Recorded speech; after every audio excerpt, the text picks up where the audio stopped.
Então, hoje, pessoal, quem não assistiu a última roda de conversa, a gente já colocou lá no YouTube. Tá muito boa. Falamos um pouquinho sobre a Guerra de Armagedon. E hoje nós vamos falar um pouquinho sobre a tribo de Naftali, Gade e Aser. Então, olha só. A tribo de Naftali veio de Naftali, que era o sexto dos 12 filhos de Jacó, e o segundo de Bilha, né, que pode ser Bila ou Bilha, a serva de Raquel. Naftali teve 4 filhos, e o seu nome significa lutando. Por quê? Como a gente viu, elas sempre colocavam, tanto Raquel quanto Leia, colocavam o nome dos filhos, né, delas e das suas servas, conforme o momento em que elas estavam vivendo. Então, o nome de Naftali significa lutando, uma evidente referência à fala de Raquel quando o bebê nasceu. Com lutas de Deus tenho lutado com a minha irmã. Porque a gente sabe que havia uma luta constante entre as duas, né? Com relação a filhos, com relação ao amor do marido. Então, existe essa disputa aí entre as duas. O significado... O significado, irmãos, do nome significa lutando. Como a gente falou, era uma evidente referência à falta de Raquel quando o bebê nasceu, a fala de Raquel quando o bebê nasceu. Com lutas de Deus, tenho lutado com a minha irmã. A gente não tem muitas informações com relação a Naftali, o Naftali, né? Não temos, porque ele é mencionado junto com os irmãos em Gênesis e não há nenhum destaque do mesmo. O símbolo da tribo de Naftali é uma gazela.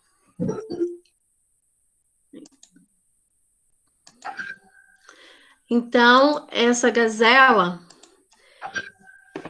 foi referido em Gênesis da seguinte forma, quando Jacó ele estava dando a bênção sobre o seu filho. Naftali é uma gazela solta, ele profere palavras formosas. Já a bênção de Moisés para essa tribo foi: fartar-te, ó Naftali, da benevolência, enche-te da bênção do Senhor, possui o ocidente e o sul.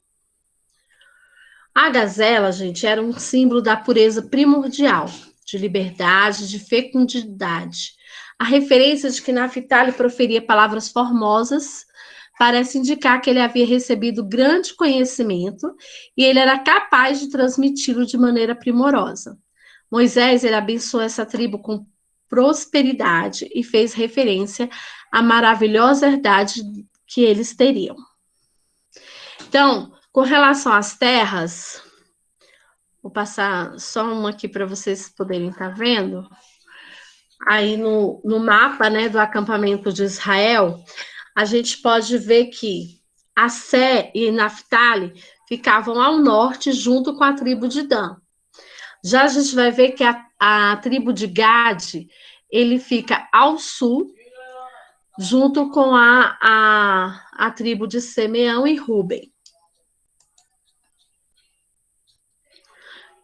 Então, a gente vê que eles sempre estavam juntos. Ao chegarem na Terra Prometida, eles não cumpriram com exatidão a ordem do Senhor de expulsar ou destruir os moradores da terra. O Senhor tinha dado ele tinha dado esse mandamento para eles, que eles tinham que expulsar ou destruir todos os moradores daquela terra. Quando eles chegaram lá, a tribo de Naftali, eles não cumpriram com essa ordem. Naftali passou a ocupar o lado oriental da Galileia, logo ao lado ocidental do Mar da Galileia, nas áreas hoje como conhecidas Baixa Galileia, Alta Galileia, e fazia fronteira a oeste com a tribo de Azé e ao norte com a tribo de Dan. No sul, Zebulon, e no Rio Jordão, no leste. Sua cidade principal era Hazor. Essa região, gente, em torno do Mar da Galileia, ficava a altamente fértil planície de Genezaré, caracterizada como a ambição da natureza. É considerado como se fosse um paraíso na Terra. E com a porção sul da região atuando como uma passagem natural entre as terras altas de Canaã. Muitas estradas principais, como a de Damasco, a Tiro e Acre, que passavam por ali. Aqui é para a gente ter uma compreensão, né, de como que funcionava a organização dessas tribos no acampamento de Israel. A gente pode ver aqui, ó, que a tribo de Levi, ela ficava ao redor do tabernáculo e ela é dividida entre todas as tribos.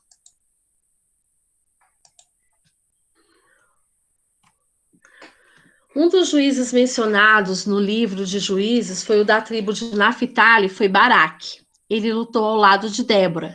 Eles venceram Jabim e Zízera. A tribo de Naphtali também estava entre outras poucas tribos escolhidas. Manassés, Assés, Zebulon e Naphtali para, sob a liderança de Gideão, vencer os midianitas. Outro personagem de destaque, gente, é o Irão, que foi encarregado de supervisionar a obra do Templo de Salomão. Então, esse homem, ele era muito importante. Ele forneceu também muita madeira para a construção do Templo de Salomão.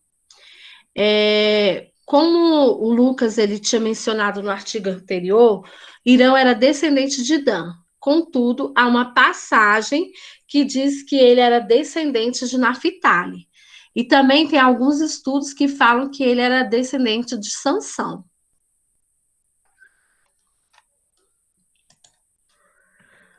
A aparente contradição, ela pode ser superada se nós considerarmos que não temos todas as informações. Então, a mãe de Irão, ela pode ter sido Danita e seu pai de Naphtali. Talvez a mãe, embora Danita, estivesse vivendo no território de Naphtali. E alguns especialistas ainda sustentam que a mãe de Irão era de Naphtali, mas também descendente das filhas de Dan. Ou seja, eles não entram num consenso com relação a qual tribo que ele pertencia, mas que ele tinha descendência nas duas tribos. E não é de se estranhar que os escritores de reis e crônicas quisessem destacar o famoso arquiteto reclamando seu sangue para uma ou outra tribo, tá? Aí nós vamos ver aqui, ó. Irão também fez os caldeirões necessários, as pás e as bacias, e por fim acabou a obra no templo do Senhor, que o rei Salomão o havia encarregado de fazer. Essa aqui é uma das figuras que representa Irão. A outra tribo que nós vamos falar hoje, alguém teria alguma pergunta ou algum comentário dessa parte que nós já falamos? Não? Então vamos para a tribo de Gad. Gad era o sétimo filho de Jacó. Zilpa, a serva de Léo, gerou. Ele era irmão de Azer. Significa que o seu nome seria: vem uma turba e o chamou o seu nome Gad. O mais apropriado é que o nome dele esteja ligado à sorte ou afortunado. E o nome de Gad, que significa vem a sorte, chamou o seu nome Gad. Conforme os outros filhos, nós também temos poucas informações sobre Gad. O símbolo dessa tribo é uma tenda. A tribo de Gad, durante a marcha pelo deserto, situava-se juntamente com Simeão e Ruben, a sul do tabernáculo. As tribos de Ruben e Gad, ao se aproximarem da terra prometida, eles preferiram estabelecer-se ao lado leste do Rio Jordão. Moisés permitiu, desde que eles ajudassem na conquista da terra. A porção atribuída a Gad ficava a leste do Jordão e incluía metade de Gileade, uma região de grande beleza e fertilidade, que a este fazia fronteira com o deserto árabe, a oeste do Jordão, e a norte com o rio Jaboque. Incluía, assim, todo o vale do Jordão até... Calma aí, gente. Ai, saiu a precisão? Calma aí. Até o norte. Qual que era a bênção dessa tribo? Jacó disse sobre a cabeça do seu filho Gade: quanto a Gade, guerrilheiros o acometerão, mas ele, por sua vez, os acometerá. Moisés, no mesmo sentido, abençoou a tribo, dizendo: bendito aquele que faz dilatar a Gade, habita como a leoa e despedaça o braço e o alto da cabeça. Nossa, quando a gente ouve isso, né, a gente pode ficar até um pouco pensativos sobre essa bênção. Mas essa bênção, ela retrata o que esse povo ele veio a se tornar. Tá? Um povo muito guerreiro. Eles eram varões valentes, homens de guerra para pelejar, armados com rodela e lança. E seus rostos eram como rostos de leões e ligeiro como corças sobre os montes. Eles foram levados em cativeiro por Tiglat-Pileser III, ao mesmo tempo que as outras tribos do norte. E no tempo de Jeremias, os amonitas eles habitavam nas suas cidades. Um dos personagens da tribo de Gad mais famosos é Berzilai. Berzilai, ele era um dos melhores amigos do rei Davi. Ele era um homem de muitas posses e ele protegeu o rei Davi quando ele estava em fuga da perseguição do seu filho Absalão, que havia se rebelado. O fato ele é narrado em 2 Samuel 17. Quando a revolta foi dominada, Davi convidou Barzilai para que mudasse para Jerusalém junto com a corte real. Mas o ancião desculpou-se por sua avançada idade, dando lugar ao seu filho Quimã. Então, Davi ele continuou sendo grato a Barzilai. Tanto que quando ele estava próximo de morrer, ele deu a ordem a Salomão, seu filho, dizendo: porém, com os filhos de Barzilai, o gileadita, usarás beneficência, estarão entre os que comem a tua mesa, porque assim se chegará eles a mim, quando eu fugia por causa do teu irmão Absalão. Então, a gente vê a importância da amizade, né, que havia entre esses dois homens. E Davi, a gratidão dele foi até o momento em que ele morreu. Vocês têm algum amigo que vocês são muito gratos? Que se tornou uma pessoa importante para vocês nessa caminhada? Eu tenho, você? Também tenho. Pati é minha amiga de longos anos, né, Patrícia? Tive o privilégio de ser professora do seminário dela. Você é suspeita de falar. E, assim, essas pessoas, elas fazem a diferença na nossa vida, né? Tanto que nós somos gratos por Deus, ele nos dá a oportunidade de termos amigos. Porque a vida sem amigos é uma vida muito vazia, né? E eu tenho meu melhor amigo, né, amor? Quem é? O meu melhor amigo é meu esposo, gente. Amor, eu estou sem dinheiro hoje. Isso já estava combinado. Assim, nós somos muito gratos, né, pelo privilégio de ter um amigo, porque, assim, o casamento, ele não pode ser somente aquela questão marido e mulher, a gente tem também ter esse vínculo de amizade, né? Eu não sei vocês, mas quando acontece qualquer coisa comigo, eu quero ir direto para casa para chegar e falar para o meu marido o que está acontecendo, pedir os conselhos dele, chorar no ombro. Estejam com os ouvidos abertos, homens. Porque senão elas ficam bravas. Né, mas isso aí é muito importante, essa questão. Joaninha, estou esperando sua visita aqui para ensinar o meu. Ah, não faça isso. São coisas que só o Espírito faz. Só o Espírito ensina a gente. Eu já dei muito murro em ponta de faca até aprender essas... Eu não falo nem qualidades, mas falo em si a questão de necessidade, né, que a gente Não, mas tem. é só essa parte de ouvir e oferecer o ombro mesmo, o resto é tudo beleza. É a coisa mais maravilhosa do mundo. Mas ela fala assim, mas é a mesma coisa eu sinto quando... Na verdade, a gente é um pouco marciano, eu e ela, em relação ao casamento, né? Nós não somos desse planeta, né? Mas assim, a gente também, como mulher, a gente também tem que aprender a ouvir, né? Assim, eu fui uma das grandes dificuldades do início do meu casamento foi a questão de ouvir. Por quê? Eu vim de um lar onde a minha mãe ela era a grande matriarca, né? Ela que tomava decisão, comandante, né? Fala logo. Ela era a comandante do lar. Ela que mandava mesmo. E aí, às vezes eu tinha um pouco de dificuldade de ouvir, né? E aí um dia nós... pouco era? Muito. Aí o que aconteceu? Aí um dia nós tivemos uma experiência, porque eu tive 2 filhos, um atrás do outro, né? Com diferença de 2 anos. E os meus filhos, eles nasceram prematuros e eles precisavam de um acompanhamento que é chamado estimulação precoce. E eu cheguei, aí eu tinha acabado de entrar na Secretaria de Educação, então quem entra na Secretaria de Educação, que é bem recente, escolhe as últimas turmas, né? Na verdade, fica com o que sobra, né? Fica com o que sobra. E aí eu precisava muito trabalhar de manhã, mas para quem entra na Secretaria, trabalhar de manhã aqui em Brasília é meio complicado. E aí o que aconteceu? Na escolha de turma, eu fiquei à tarde, eu cheguei muito, muito, muito chateada em casa. E aí eu fui conversar com ele, aí ele olhou para mim e falou assim, mas eu sinto que você ainda vai conseguir trabalhar de manhã. E aí eu falei para ele, nossa, mas acho que você não está entendendo a situação, né? Já foi escolhida as turmas. E eu gosto de trabalhar com concreto, com o que eu tenho.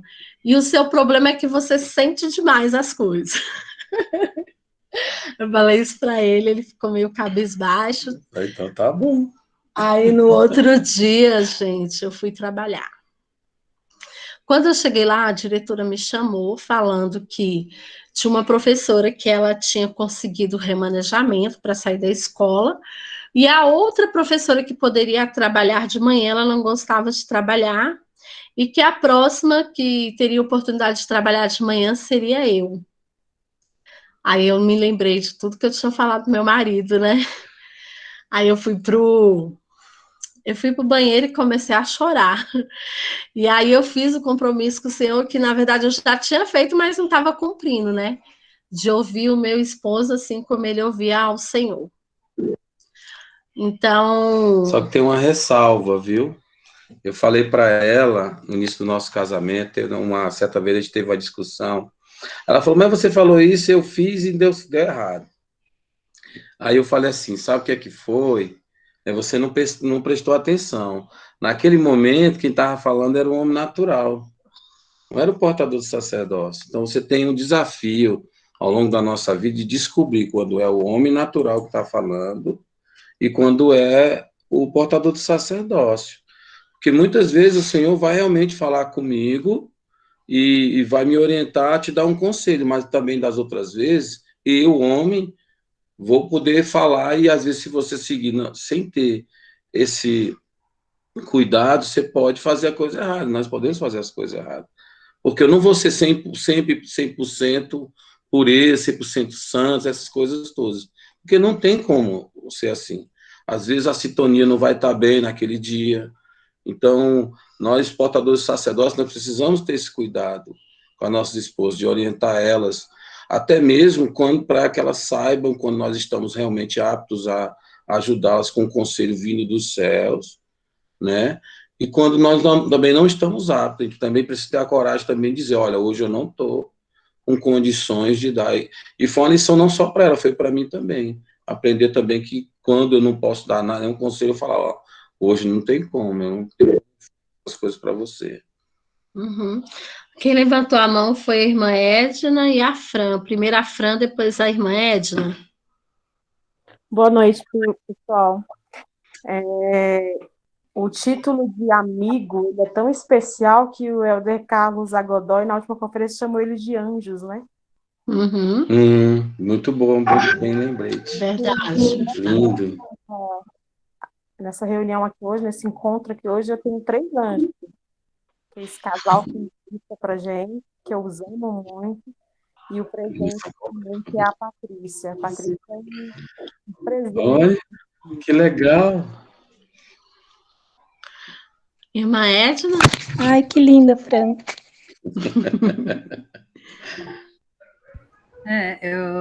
O seu esposo estava falando e eu me lembrei acho que foi a última, eu não lembro, um discurso que a gente ouviu, que o presidente Henry Byron falou que um jovem entrou no, no bispado quando ele era bispo e falou para ele, não sei se vocês se lembram, e o jovem falou assim, bispo, podemos fazer uma oração? Ele pode.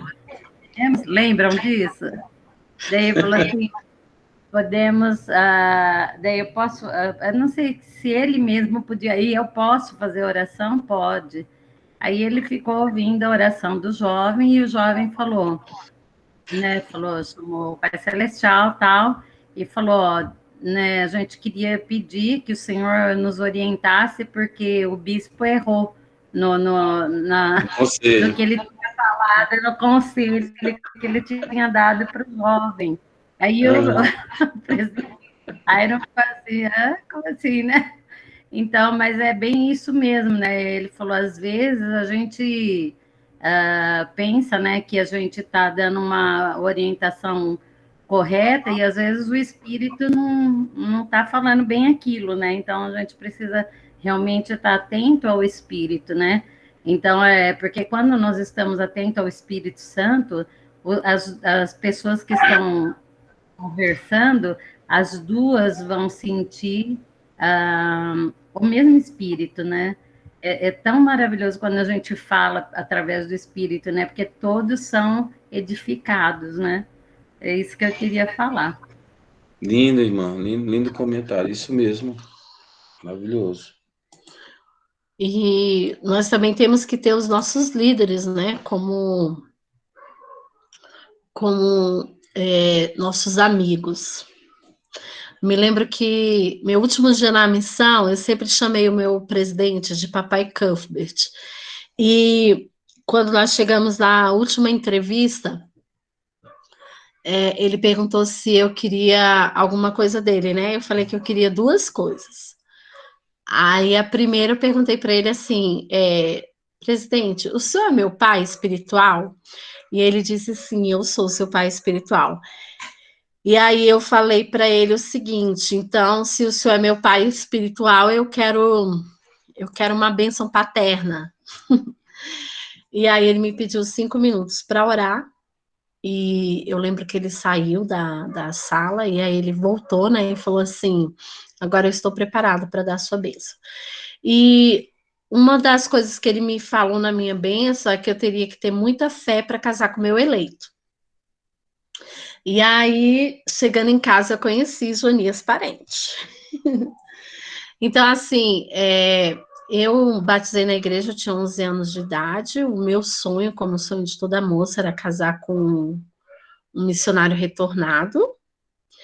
E quando eu cheguei de missão, eu conheci o Jonias. Né? O Jonias, ele já tinha sido casado, ele tinha uma filha. E ele não tinha feito uma missão de tempo integral. E aí eu me lembro que eu tive que vencer muitos preconceitos, né? Tive que quebrar muitos paradigmas. E eu lembro que eu procurei a minha melhor amiga, o nome dela é Liliane, e aí eu lembro que eu cheguei na casa dela e eu falei assim, Liliane, o que você acha de um rapaz que não fez missão? E nesse momento ela falou a mesma coisa que o meu presidente, você me dá 5 minutos para orar? E eu lembro que ela saiu do quarto e quando ela voltou, ela disse para mim, o Senhor só pediu para mim te dizer uma coisa, um título não faz um homem.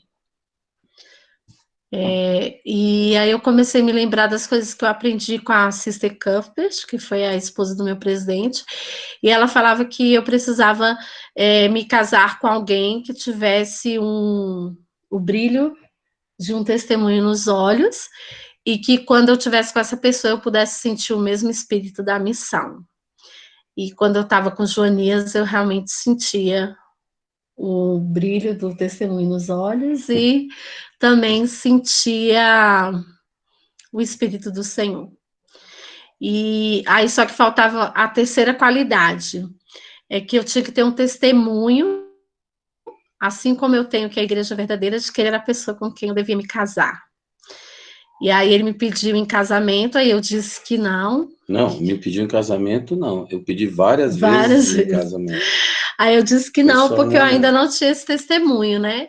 E aí um dia nós fomos para casa dos pais dele, ele tinha um irmão que era ateu, e nesse dia ele prestou um testemunho bem especial para esse irmão dele, e aí eu fui tomada do espírito e eu senti bem forte de que ele era a pessoa com quem eu deveria me casar.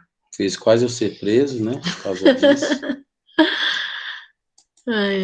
É porque ele trabalhava, gente, na casa do presidente. No Palácio da Alvorada. E lá, a residência oficial. Então, quando ela me deu a notícia, eu não percebi que eu estava lá dentro mais. Esqueci disso. E saí correndo nos corredores, que é no subsolo da casa. Quem presta serviço, que faz o serviço da casa, fica no subsolo. E eu estava lá e saí correndo, gritando, ela aceitou, ela aceitou. E aí o oficial de dia, que estava tomando conta da casa naquele dia, me agarrou e empurrou eu lá para dentro de um quarto. Você está louco? Você sabe onde é que você está? Você está na casa do presidente da República. Isso aqui não é lugar para ficar fazendo escândalo, não. Aí eu fui, abracei ele, você está doido? Você quer ir para a cadeia? Eu falei, não, é porque eu estou muito feliz, a minha noiva aceitou me casar com você. Como assim ela não é sua noiva e aceitou casar com você agora? Aí eu fui explicar para ele, as nossas histórias da Valé dá um livro. Então, irmãos, é muito importante essa questão, assim, da amizade, e com certeza Barzilai, ele foi conduzido pelo Espírito para ajudar Davi, né, num momento tão difícil, em que um filho que ele amava tanto, né, que era Absalão, estava perseguindo ele, e essa gratidão ele levou até a sua morte. A tribo de Azé. Azé, ele era filho de Zilpa, serva de Léia e Jacó. Seu nome significa feliz. Azé esteve envolvido na venda de José ao Egito. Ele foi abençoado como um dos pais das tribos de Israel. Lá em 1 Crônicas 7, de 30 a 40, é traçada a descendência de Azé. E seus filhos, Ina, Isvá, Isvi, Berias e Será. Quem está procurando nome aí para os filhos, ó, tem os nomes bem legais aqui. Você falou isso aqui, o significado? Você falou? O quê? Eu não vi você falando. Feliz. Ah, tá. Tá? Uhum. E como os outros filhos deles, né, de Jacó, a gente também não tem muitas informações sobre ele. Já no acampamento, ele ficava ao norte, com Dan e Naphtali. A tribo de Azé, junto com seus irmãos, tomou residência na parte leste do delta do rio Nilo, onde a sua descendência multiplicou-se e originou a tribo de Azé. A tribo seguiu Moisés para a terra prometida. A região original de Azé coincidia com a terra de Filístia. O território incluía um total de 22 cidades, mais as aldeias ao redor. Antes da ascensão do rei Davi, a terra de Azé já pertencia aos filisteus, de modo que a tribo pode ter continuado a existir apenas como indivíduos ou famílias, vivendo em territórios de outras tribos, mas não mais como uma entidade individual, identificada, com terra, né? Com terras entre as outras tribos de Israel. O fato é que eles não tiveram muito sucesso em conquistar a terra para si mesmos. O símbolo, gente, dessa tribo, da tribo de Azé, é um pão, um trigo ou uma árvore. Pode ler para nós, Janias, as profecias? O mais excelente em alteza e o mais excelente em vigor. Bendito seja Assé dentre os filhos de Israel.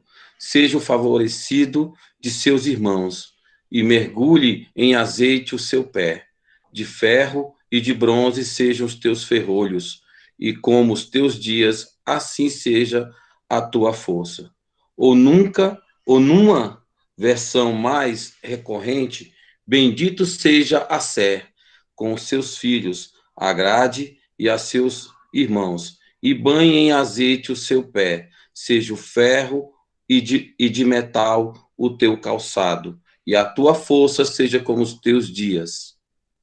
Então, a gente está vendo aí, pessoal, que a tribo de Jazé, ela recebeu tanto bênçãos temporais como espirituais. Eles iriam prosperar nos dias da provação mortal. De fato, eles poderiam se tornar tanto mais excelentes em alteza espiritual quanto em vigor físico no teste mortal. Embora não tenhamos detalhes, eles não obtiveram completamente a sua herança na terra da promissão, o que nos leva a pensar que não foram diligentes em seus deveres sagrados para com Deus. Eles também se rebelaram contra o Senhor e acabaram entre as tribos dispersas de Israel. O Senhor havia dito que de ferro e de bronze sejam os teus ferrolhos, significando que teriam proteção contra qualquer inimigo se eles fossem fiéis e continuassem fiéis, né? Os azeritas se uniram a Jeroboão, quando este reivindicou para si o trono de Israel. A tribo ela desapareceu definitivamente dos registros quando Samaria foi tomada pela Síria. E estavam entre as 10 tribos perdidas. Embora a tribo tenha desaparecido, alguns dos seus membros permaneceram no Reino do Sul, no Reino de Judá. Tanto que um homem chamado Fanuel era da tribo de Azer e viveu algumas décadas antes do nascimento de Jesus Cristo. Ele teve uma filha chamada Ana, chamada a profetisa Ana por Lucas.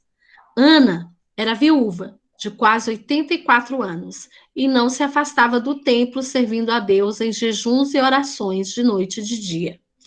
Ela teve o privilégio de ver o pequeno Jesus e de reconhecer pelo Espírito que ele redimiria o mundo, né? Então, Ana, ela era dessa tribo.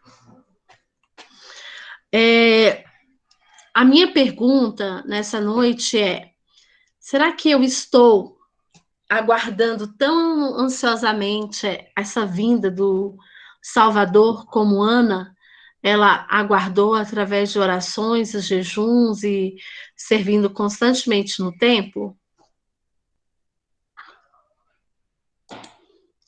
A hora e o dia nenhum homem sabe, nem os anjos nos céus, nem o saberão até que ele venha. Então nós não sabemos, né? Como alguns dos nossos líderes, eles sempre falam em conferências gerais que se eu morrer hoje, a vinda de Cristo é hoje para mim. Por quê? Porque, de acordo com as Escrituras, quando nós morremos, gente, nós somos levados imediatamente perante o Pai Celestial. E aí nós passamos por um julgamento para saber qual é a parte do mundo espiritual que eu vou ficar. Se existe um julgamento final, existe um julgamento antes desse, né? Então, o julgamento que existe antes do julgamento final é exatamente esse julgamento para saber qual a parte do mundo espiritual que nós podemos estar. Alguém tem alguma dúvida, alguma colocação?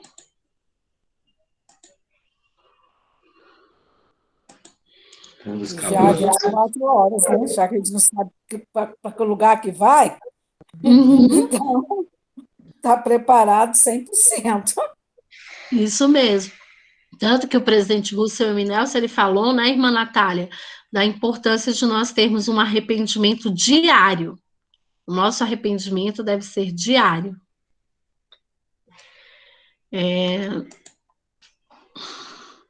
Se somos obedientes e fiéis, estudaremos as Escrituras e reconheceremos os sinais da segunda vinda, né? Na nossa última roda de conversa, nós falamos um pouquinho, né, sobre a guerra de Armagedon, e existem muitos sinais, né? E nós estamos vivendo numa época em que esses sinais e essas profecias, elas estão se cumprindo, né?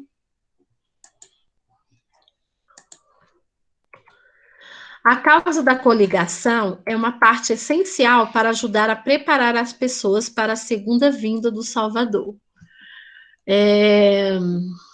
Teve uma irmã que ela estava contando uma experiência sobre quando o profeta pediu, né? O profeta pediu para que a gente fizesse aqueles 7 dias de gratidão. Ela falou que no início ela sentiu assim, mas por que que o profeta está pedindo isso, né? Nós estamos num período tão difícil, de muitas percas, de muitas dores, de muitas mortes. E ela falou que inicialmente ela não entendeu, mas ela sentiu o desejo de cumprir o que o profeta estava pedindo. E aí ela falou que aquele fato dela ter cumprido com o que o profeta pediu, dela começar a expressar a gratidão, mudou assim totalmente o coração dela com relação a esse momento, e ela pôde enfrentar esse momento com mais facilidade, né? Não está sendo fácil, irmãos. Eu mesma eu já perdi 7 pessoas que eram bem próximas a mim. A última foi a minha prima, de 46 anos, que ela era como uma irmã. Nós éramos diferença de 5 meses uma da outra. E ela estava em Manaus, ela morava em Manaus. Já tinha alguns anos que ela não vinha visitar a família aqui em Brasília. O marido dela é da aeronáutica, e aí o marido dela, o chefe dele chamou o esposo dela e falou o seguinte, que ela poderia, são 7 bases, né? 7 lugares que tem um hospital das Forças Armadas, e que ela poderia ser transferida para qualquer um desses lugares. E aí ele pediu para que a gente começasse a orar para que ela pudesse ser transferida para Brasília. E a família entrou em oração, né, para que ela pudesse ser transferida para Brasília, e ela veio transferida para Brasília. Ela até conseguiu vencer o Covid, ela foi para ala pós-Covid, mas por causa das sequelas do Covid, ela chegou a falecer, com 46 anos. Mas nós fomos tomados de um sentimento de paz, de que o Senhor, ele estava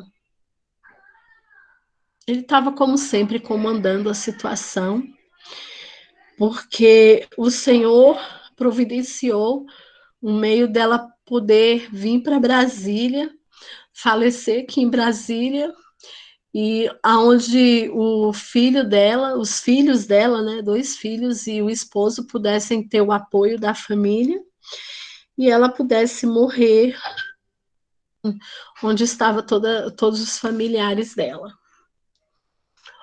Então nós precisamos realmente confiar no Senhor, seguir o profeta e fazer realmente o que os nossos líderes eles estão nos pedindo.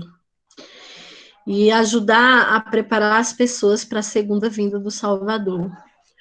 Uma das parábolas que eu mais amo com relação à segunda vinda é a parábola das 10 virgens. Todos os dias eu penso sobre como é que está a minha lamparina. Se eu estou entre as virgens prudentes, ou se eu estou entre as virgens loucas. Porque nós realmente, irmãos, precisamos nos preparar, porque nós não sabemos que dia será o dia em que nós seremos chamados por Deus, ou se nós vamos estar aqui para ver Ele voltar com todo resplendor e glória. Eu lembro quando eu estava na missão, uma mulher falou o seguinte, você fica aí acreditando nesse Jesus Cristo, mas se ele vier de novo, as pessoas vão crucificá-lo. E eu olhei para ela e falei, a primeira vez ele veio como um cordeiro, mas na sua segunda vinda, ele virá com todo o poder e glória e resplendor. E todo joelho se dobrará, e toda língua confessará que ele é o Filho de Deus. E eu tenho plena certeza de que o nosso Salvador, ele vive, e que ele vai voltar. E como nós falamos já algumas vezes, o time vencedor já está definido. Nós só precisamos escolher em que lado nós estaremos. Quero dizer para vocês que é um privilégio poder preparar os slides, poder estudar para estar com vocês. E eu deixo essa nossa roda de conversa em nome de Jesus Cristo. Amém. Amém. Amém. Também eu quero Amém. compartilhar com os irmãos uma experiência que eu tive semana passada. Posso? Pode. Estamos ansiosos. Valéria, acha a foto aqui do presidente Amorim com a Leilane. Ah, tá. Só um momento, irmã, porque eu preciso de uma foto aqui para que vocês entendam. Deixa eu ver se eu acho a foto aqui. Aí eu... A Valéria vai ver se acha aqui no computador para compartilhar com vocês. Aí eu faço o meu relato. Amém. Apresentar.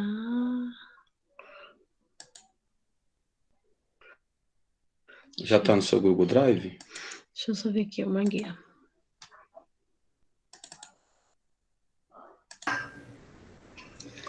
De família eterna.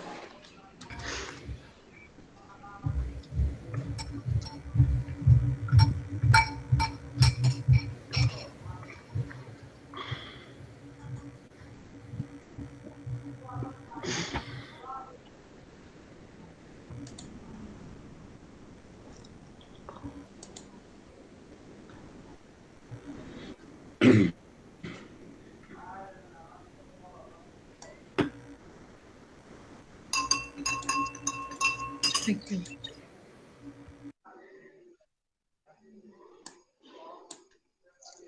Aqui, irmão. Aqui? É. Será que... Não sei se vai dar para apresentar. Vocês estão vendo, irmãos? Cadê, irmão? Saiu. Sim, dá pra ver. Calma aí. Bom, já selecionou. É para abrir, filho. Não tá abrindo? Vê se. Aí. Isso, abriu. Vocês estão conseguindo ver, irmãos? A foto? A imagem. Sim, estou vendo. Então tá bom. Então, irmãs e irmãos, eu estava junto com minha esposa e ela, nós estávamos preenchendo o chamado dela, missionário. E lançando lá os documentos, imprimindo as coisas na capela. E agora está tendo um programa na igreja em que quase todas as capelas vão ter tipo de quadros, né, no corredor para lembrar alguma passagem de Cristo. E esse quadro aí me chamou a atenção na nossa capela porque parece muito com um quadro que tem no templo, né? E aí eu comentei isso na hora que a gente foi tirar a foto. E aí o meu presidente falou assim, irmão, eu tenho uma pergunta para vocês três. Meu presidente é esse jovem aí, ó. Maravilhoso, tão bonito de rosto como de espírito. E ele perguntou para nós, irmãos, aonde nós podemos encontrar o templo aqui nesse quadro? Aí eu faço a mesma pergunta para vocês. Aonde nós podemos encontrar nesse quadro aí a figura do templo? Jesus. Exato, irmã. Só que eu pedi para ele sair aqui, ó, e lá atrás tinha tipo uma imagem da cidade. Aí eu apontei lá para a cidade. Minha esposa não disse nada, que ela é muito sábia, ficou calada nessa hora. Mas minha filha apontou para Jesus Cristo. E naquele momento eu percebi que Jesus Cristo não estava sendo o centro da minha vida. Porque se estivesse, eu tinha percebido que era ele. Então, eu lembrei estou lembrando agora de uma historinha que se contava dentro da igreja, de uma certa pessoa que foi fazer uma entrevista, e 3 pessoas entraram nessa sala. A primeira entrou, quando saiu, uma pessoa perguntou para ele, quem era que estava fazendo a entrevista? E eu falo assim, era um homem, por sinal, muito simpático. E aí a outra entrou e falou assim, quem era a pessoa que estava fazendo a entrevista? Perguntou para a segunda. Ele falou assim, não, era um homem que eu percebi que era bem importante, porque a forma que ele falava comigo era uma forma bem impactante, parecia eu conhecer toda a minha vida. E a terceira e última, quando saiu da sala, que perguntaram para ele quem ele falou assim, era o meu Salvador, estava conversando comigo.